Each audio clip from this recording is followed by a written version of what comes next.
એ રાજસ્થાનના રાજપૂત છે તો હું એ ગુજરાતનો અસલ ઠાકોર છું. મમતાને મેળવવા માટે રણમાં ડટાઈ જવું પડે કે 5-25ને રનમાં દાટી દેવા પડે. હેલો દોસ્તો, કેમ છો? હું છું તમારો દોસ્ત એમજે ગુજરાતી. સ્વાગત કરું છું તમારા બધા મિત્ર પરિવારનું આપણા આજના વિડીયોમાં.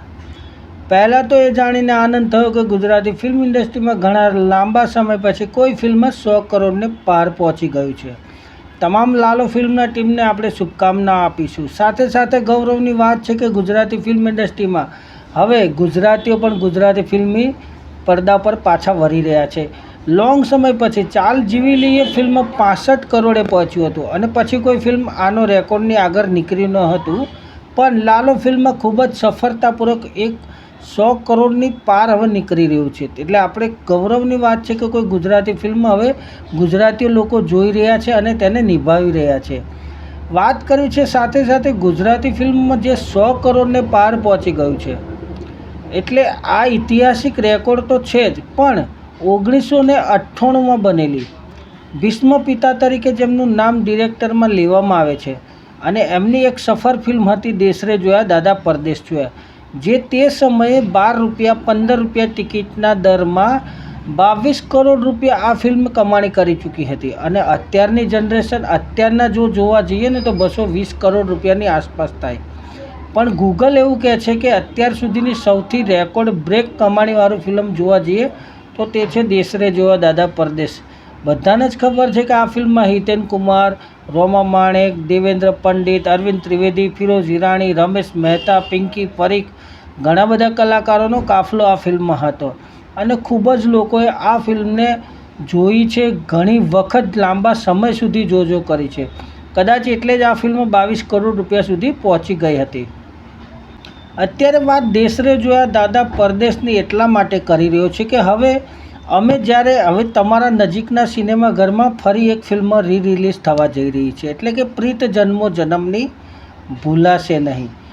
12 તારીખે તમારા નજીકના સિનેમામાં આવી રહ્યા છે જાનકી, રાધા અને વિક્રમ. ફરી એક વખત વિક્રમ અને મમતાની જોડી રૂપેરી પડદા ઉપર રિલીઝના રૂપમાં આપણને જોવા મળવાની છે. અમે જ્યારે તપાસ કરી ગૂગલ ઉપર કે આ ફિલ્મની કમાણી શું હતી એ વખતે, તો અમને એટલું તો જાણવા મળ્યું છે કે ગૂગલે એટલું કહી દીધું હતું કે આ ફિલ્મ એક સફર ફિલ્મ હતી અને આ ફિલ્મની કમાણી દેશરે જોયા દાદા પરદેશ ફિલ્મની સરખામણીમાં થઈ હતી. આ ફિલ્મ 2009માં સફર દિગ્દર્શક આત્મારામ ઠાકોરના કેટલાય સફર ફિલ્મોમાંની આ એક ફિલ્મ બની હતી. ફિલ્મના સંગીત એટલે કે ગીતો બહુ જોરદાર હતા. સંવાદ, ડાયલોગો આ ફિલ્મના ઘણા બધા સરસ મજાના હતા. આ ફિલ્મના ગીતો એટલા બધા સુપર હિટ ગયા હતા કે આજે પણ લોકો આ ગીતને યાદ કરે છે.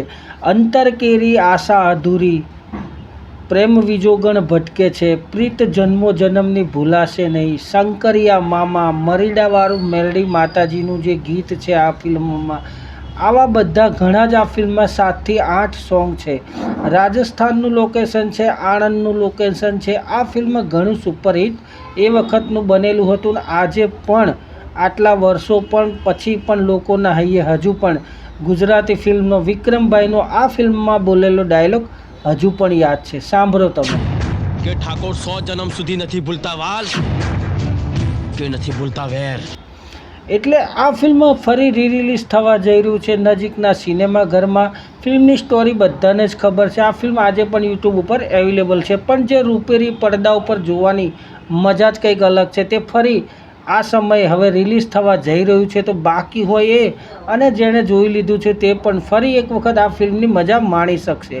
ફિલ્મની સ્ટોરી કંઈક એવી જ છે કે જાનકી પોતાના પતિને બીજાને સોંપે છે, જ્યારે રાધા એટલે કે મમતા સોની પોતાના ખોવાઈ ગયેલા પ્રેમીને પામવા માટે જન્મો જન્મથી ભૂત પ્રેત અને આત્મા બનીને રાજસ્થાનના રણમાં ફરતી દેખાડવામાં આવી રહી છે. એટલે ફિલ્મ ઘણી મજા આવે એવી છે. કોમેડી છે, એક્શન છે અને ઇમોશનલ છે. એટલે આ ફિલ્મ જરૂરથી એક વખત જોવા જજો. તમારા નજીકના સિનેમાઘરમાં 12 તારીખે રિલીઝ થવા જઈ રહ્યું છે પ્રીત જન્મો જન્મની ભૂલાશે નહીં. અને કોને કોને આ ફિલ્મ ગમે છે તે પણ અમને જરૂરથી નીચે કોમેન્ટમાં કહી દેજો કે અમને આ ફિલ્મ ગમી હતી. તો ફરી મળીશું કંઈક નવી જ અપડેટ સાથે. ત્યાં સુધી જય હિન્દ, જય ભારત.